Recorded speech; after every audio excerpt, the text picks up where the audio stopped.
Good morning. Let's talk about voting.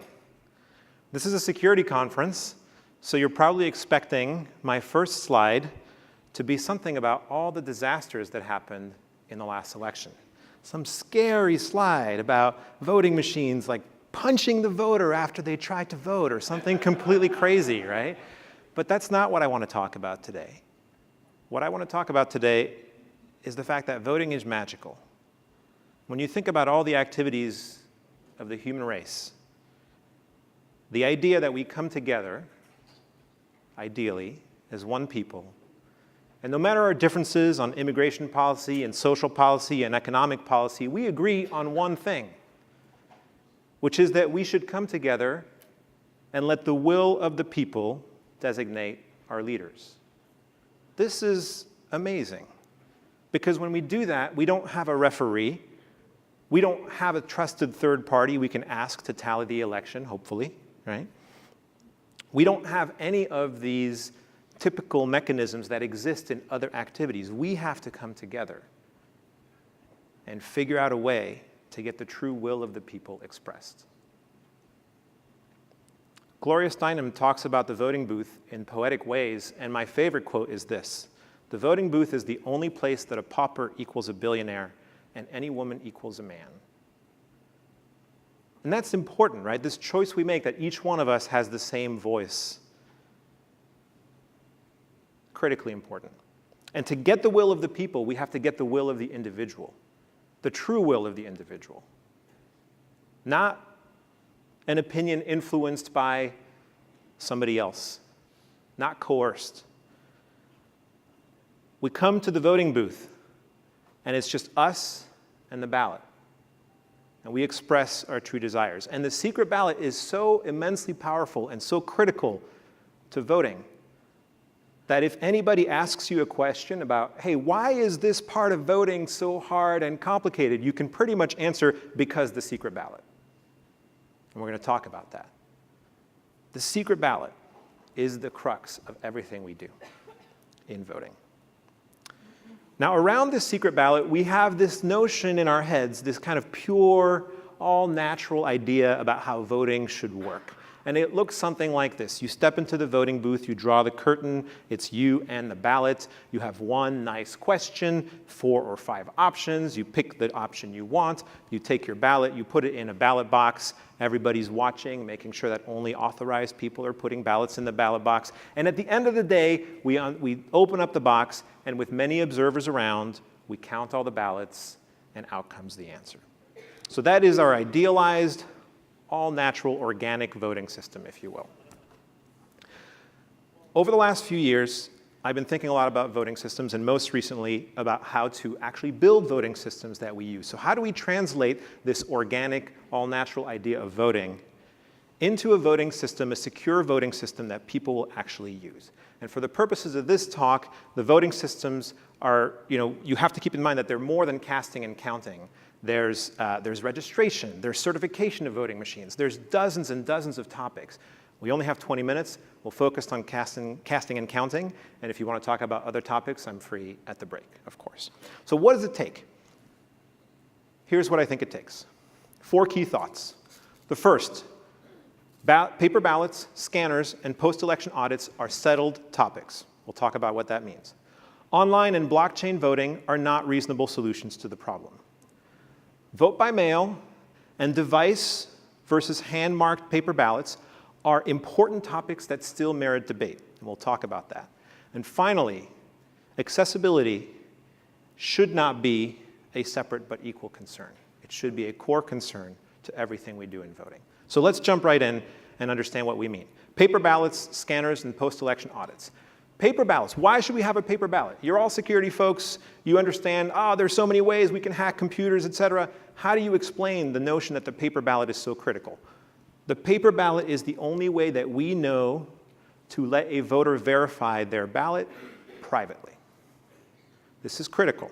If there's anything between the voter and the representation of the ballot, be it electronics, anything at all, then the voter isn't able to check directly that their vote was properly recorded. They might need some assistance. And the moment they need assistance from a program, from a person, from anything else, their vote may no longer be secret. So we use a paper ballot because it's the only medium we know that records a ballot in a way that a voter can directly verify. That's why we use paper ballots.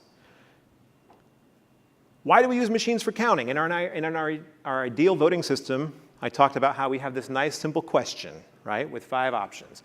Well, if you're in the US, and my talk is a little bit US-centric, a ballot looks more like what's on the right. And by the way, that's not 4 ballots, that's 1 ballot. And that's both sides of each sheet of paper, right? So we use machines to count ballots because there's no way that humans can count this complex a ballot without too many errors in any reasonable amount of time. It's frustrating that we have to move away from this ideal voting system in our minds, but it's necessary. There's no other way to do it. And once we introduce machines for counting, we have to ask ourselves, well, how do we know that the machines are doing the right thing? We take a bunch of paper ballots, we put them into a scanner, outcome election results. How do we trust the scanner? We shouldn't trust the scanner. So post-election audits is the third and most important point of what's settled when it comes to election technology. We check the scanner with some kind of statistical audit.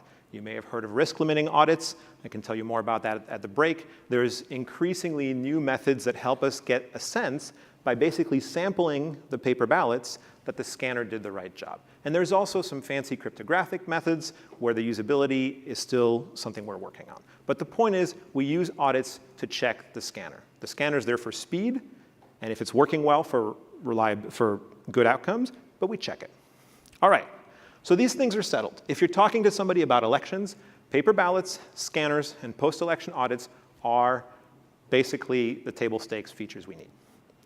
Next, you may have heard something about online voting or blockchain voting. Let's talk about that really briefly. The reason we don't want to do online voting, and sometimes people will say, well, we don't know how to do online voting yet.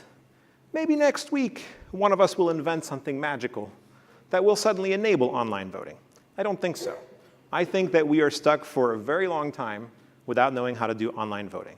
And the reason is that we, once again, with online voting, do not have a mechanism to let the voter directly verify privately that their vote was properly recorded. And once again, that private verification of their vote is the crux to us having the will of the people expressed. We don't know how to do that with online voting, and that's why we shouldn't do online voting. Okay, so blockchain voting is online voting, only now with a blockchain. So it doesn't really help you, right? And the one thing in common between voting and blockchain, the one intersection in that Venn diagram is, as we heard previously in this conference, the append-only log. But things like the secret ballot, direct verifiability, the fact that we actually centrally register voters, right? This is not a distributed process. The state decides who gets to vote. Those requirements are not fulfilled by the blockchain. So, the blockchain is maybe like taking a tank to go grocery shopping. You can do that. It's a little bit more complex than you strictly need, and it has a lot of other features that you probably don't want. So blockchain voting, not a good idea. All right. Let's move to some topics that are more interesting, more debatable, things that we're really still struggling with and that we need to think about. The first is vote by mail. Vote by mail, if you're on the West Coast, you think everybody votes by mail. But if you're on the East Coast, you think those West Coast people are crazy and nobody should be voting by mail. The numbers are, in 2016, 20% of votes were cast by mail, 20% were cast in person with early voting, and the remaining 60% were in person on election day. Now, there is evidence that vote by mail increases turnout. This was not always the case, but there have been a number of studies in the last few years that show that vote by mail does increase turnout. It's not as much as you might think. You might think the only thing that's stopping us from having 99% participation is convenience, and if we let people vote by mail, everybody will vote. No, not the case. It increases it by a few percentage points. But that's meaningful, and we shouldn't dismiss that, right? A more representative election is a better election, so that's great. And by the way, it increases the participation rate, especially for young voters and voters who are a little bit less fanatic about the election, is what you could say. So people who you might expect wouldn't vote in with high turnout, their turnout increases more than other folks. Okay, however, vote by mail it is the consensus that if there is going to be any voter fraud, and there isn't a lot of evidence of voter fraud in general, but if there is going to be voter fraud, it tends to happen with absentee voting and vote by mail. And as vote by mail expands, we should be on the lookout for that. Now, that doesn't mean we should just, oh my God, there's a chance of fraud, we shouldn't do vote by mail. It just means it's one of those topics that we should be aware of the pros and cons, right? And this happens on all sides. There's some stuff going on in North Carolina right now with ballot harvesting and some questionable practices there. But there were claims against supporters of the late Mayor Ed Lee in 2011 that similar things were going on with people just being nudged to vote a certain way because, hey, come to the booth, we'll show you how to vote, just fill out, don't worry about these bubbles, just fill out this one bubble over here. When the ballot leaves the privacy of the voting booth, you end up with more opportunities for fraud. There's one aspect that I don't think we talk about enough, and I like to call it subtle coercion. It's not the kind of coercion that would make the press. It's the kind of coercion that looks like this. You kind of prefer candidate A to candidate B, but you sit down at the kitchen table with your spouse, and your spouse is much more in favor of candidate B, and really, why do you want to start a fight with them right now? There's other things. The kids have baseball practice, and just go along and vote with candidate A. That matters. If it happens at scale and if it's biased, that matters, right? The will of the people should be expressed truly, without any undue influence. So once again, I'm not saying that we shouldn't do vote by mail, but I am saying that vote by mail has pros and cons, and we should be aware of both. And especially as it evolves, and we're bound to do more and more vote by mail on the West Coast, we should think about what that means. Another topic where if you talk to activists or election officials on either side, you will get very strong opinions, is the question of whether ballots should be marked by hand or whether you should use a computer to prepare your ballot. The reason, and these are called ballot marking devices, so you might use a touch screen, but at the end of the touch screen, out comes a ballot printed on paper that you verify as a voter and cast, right? The concern that some folks have with ballot marking devices is that voters tend to not check the paper. They've already interacted with a computer. That's good enough for most people. It's inconceivable to most people that the machine would print out something different than what they entered on the screen, and so they don't check it in high enough numbers. But even if they do, the additional concern is that if a voter goes to an election official and says, hey, that machine in the poll, in the booth, it flipped my vote. Is the election official going to go, well, that machine must have some malicious code running on it? Or will the election official think, probably human error. You probably tapped the wrong place on the screen. So the concern that security-focused folks have about ballot marking devices is, do they have some of the properties of the old touchscreen machines that we don't like? Are people really going to verify their votes? And, of course, if you have ballot marking devices for everybody, they cost more money. Okay, so those are the reasons why people will argue against ballot marking devices. On the flip side, you have to look at the trends in voting and the practices we need to adopt. We more and more have vote centers and early voting. That means that whatever precinct you're in, you can show up to any vote center in your county, and they should have your ballot, and they should have the language you prefer, and they should be able to produce it in a reasonable amount of time. If you're in LA County, you have to support up to 16 different languages. If you have vote centers in LA County, you have to support a ton of ballot styles, sometimes hundreds. And when you think about the logistics of having pre-printed paper ballots, that can be challenging. Add to that things like ranked choice voting, which is, I was going to say making a comeback, but it's not really a comeback. It's just starting to happen in interesting ways in the US, whether it's Maine or San Francisco or other localities. If you try to do ranked choice voting on a paper ballot that is meant to be scanned, that's challenging. If you voted in San Francisco in the last election, there were 3 options you could rank, but next year there will be 10. And ranking 10 options on paper with bubbles or connecting arrows is pretty challenging, and logistically that's going to be difficult. And then finally, there's accessibility, and I want to get into that a little bit more. But before I do, I just want to let you know this conflict, this debate between hand-marked paper ballots and ballot marking devices has very good arguments on both sides. And we should understand that it's not that one is good and the other one is evil. It's really a true dilemma that we need to work through. So let's talk about accessibility. And I stole the phrase, accessibility shouldn't be separate but equal, from the wonderful county clerk in Travis County, Dana de Beauvoir. I stole that last night because my slide was not as good last night, but then after I talked to her, the slide got better. So what do I mean by accessibility shouldn't be separate but equal? I want you to understand one key thing. Maybe you know somebody who has visual impairment. And by the way, disabilities come in many forms. There's not just visual impairment. I'm going to focus on visual impairment just for this slide. The first time that our blind or significantly visually impaired citizens got a secret ballot was with the much hated touchscreen voting machines in the early 2000s. I want you to hear that and understand that again. They never had a secret ballot until those machines that we all hate. They had to bring in a friend, a family member, a poll worker, and they had to trust that the ballot they wanted expressed was correctly expressed. There are 7.5 million Americans that have significant visual impairments. That's 2.3% of the population. There are many more that have modest visual impairments, especially in the aging population. And that population, the one that's aging and that has increasing difficulty seeing a ballot with small font, they're the least likely to want to admit that to a poll worker.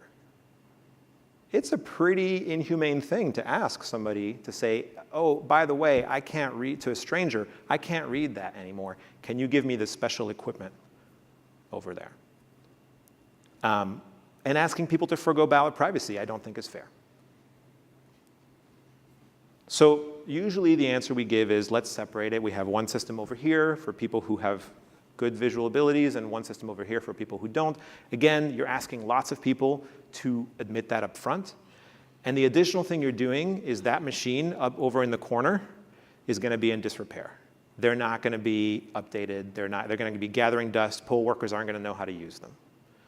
So when we think about accessibility, we really have to think about how do we create a voting system that can be used by all citizens, by all voters. And yes, that's hard.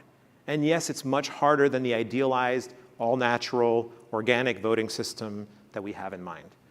But if we want to have a democracy that represents the will of the people, we've got to bake that in. Okay, so paper ballots, scanners, and post-election audits are settled. If you're talking with an election expert that doubts these, I'm all for questioning established fact, but in 2019, those things are pretty much settled, and we should start with them as a given. Online and blockchain voting, very exciting, not reasonable solutions in this space. Vote by mail, you may not have thought of as a topic that merits discussion. I think it does merit discussion. That doesn't mean we should be canceling vote by mail or freaking out about it, but it means we should understand the evolving threat model and the way in which it may erode the secret ballot. And then there's the question of ballot marking devices versus paper ballots, which I also think is a really important conversation, especially in light of the fact that I don't think accessibility should be a separate but equal solution. One more thought.